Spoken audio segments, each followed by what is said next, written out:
What is the Wild Hunt? It has appeared briefly in the Witcher TV show, and there is a whole video game based on their interaction with the world of the Witcher.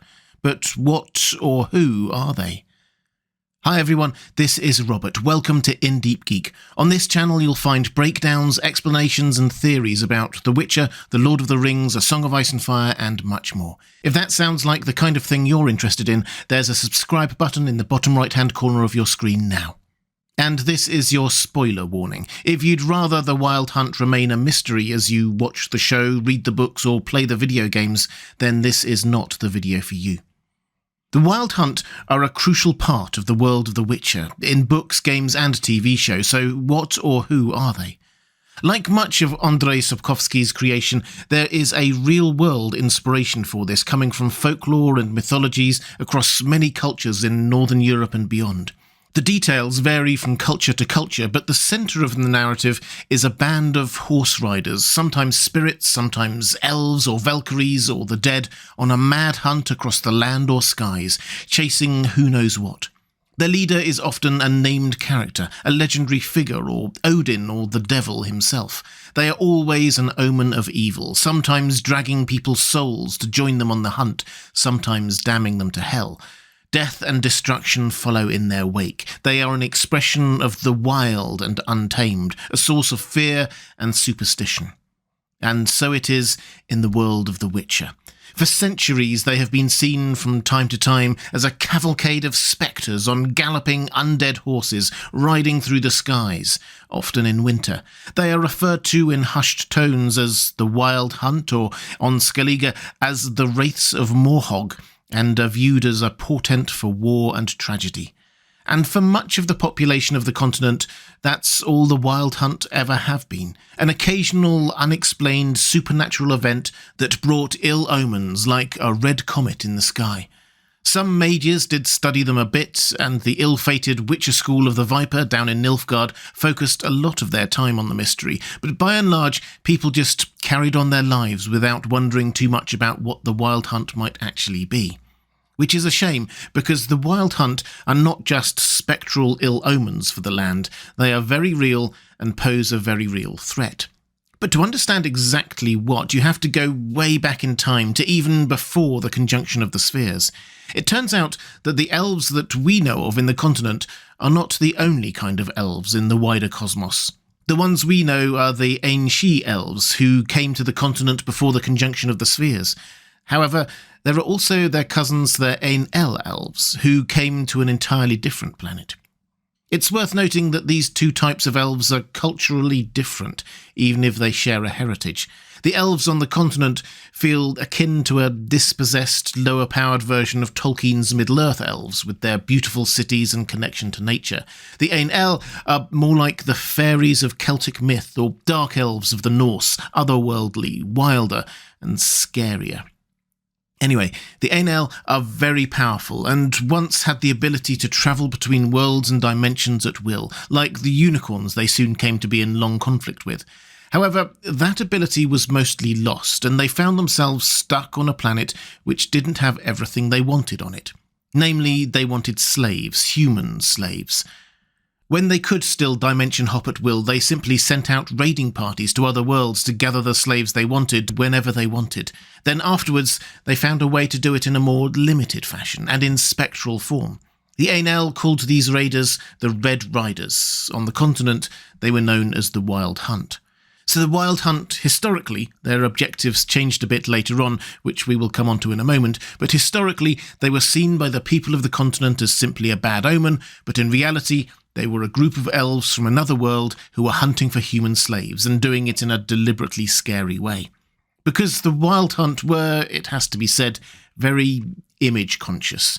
They wanted the locals of whichever planet they were hunting on for slaves to fear them. They wore skeletal armour, rode only black horses, used an ominous skyship to intimidate seafaring peoples like the Isles of Skellige, and even used magical spectral projections, all of which made them look like wraiths riding through the air.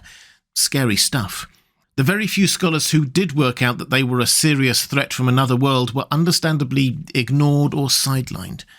Evil elves from a world of unicorns come to capture slaves is not an obvious answer to what the Wild Hunt were, even if it is the truth.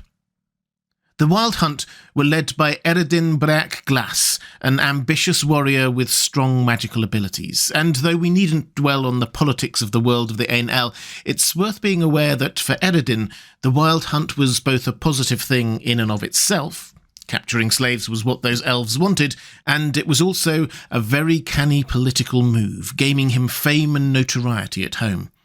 But I said a moment ago that the objectives of the Wild Hunt changed during the story we are reading. In the books, this happened in Time of Contempt, when Ciri manages to escape everyone and goes to find Geralt. She is alone and unsure of her surroundings. The Wild Hunt, led by Eredin, sense her elder blood and focus their hunt in on her. Ciri is saved then by the intervention of Geralt and Yennefer. The importance of Ciri and the Elder Blood is a massive topic that I'll cover in another video, but the important point here is that she, and spoilers again for the books and TV show, she has the ability to travel through space and across dimensions, and also through time. And she isn't just an accidentally superpowered individual, it's the result of a centuries-old magical genetics-based elf project to create someone like her. Simply put, reintroducing her into the Ain-El bloodline by, well, you can figure out how they may want to be sure that her descendants are hers and theirs, will allow them to once more have the power to skip between planets and dimensions. And this isn't just a random wanting to be more powerful. They are genuinely concerned about the White Frost. This is an existential threat to everyone, an horrific ice age that affects planet after planet. The only way to survive is to move to a new planet or dimension. The continent is under threat, and so is the Ain-El's homeworld. Their entire culture and civilization is under threat unless they can find a way to move en masse somewhere else. So when Eredin spots Ciri randomly on the continent and understands her importance, you can understand why he refocused the Wild Hunt to capturing her. It's a matter of the survival of the entire species. Now, the TV show seemed to have gone a rather different route on all this, with Blood Origin, the spin-off series, having Eredin banished to a distant world with 6 allies by the magician Baelor, and seemingly founding the Wild Hunt there and then around the time of the conjunction of the spheres. Then, in the main show, centuries later, the show-only character, the demon Voleth Mir, inhabits the leader of the Wild Hunt moments after being pushed out of Ciri. The Wild Hunt then charged straight at Ciri, intoning, "Child of the Elder Blood, starry-eyed daughter of chaos, join our hunt, your place is among us," which implies a whole different set of motivations. We'll have to wait and see what they do with that in later seasons. Anyway, back to the books. It's fair to say that Eredin's strategies don't go entirely to plan in there, but he still manages to achieve his ambition to become king off the back of his interactions with Ciri. As I said, elf politics are complex. Beyond the scope of the books, and probably also the TV show, although, again, we'll have to see where they go with it, the video games add a lot to this lore. There, as we've seen, the White Frost was an existential threat to the Ain-El, threatening all life on their planet, and it's made more explicit that the Wild Hunt wants Ciri so that they can portal to the main Witcher world and conquer that. This is all after the books end, of course, and Geralt and Yennefer are used as bait for Ciri, to draw her into a trap. It's up to the game player to get out of that. If you've never played The Witcher 3, the ending of the game is entirely reliant on the decisions you make while playing it.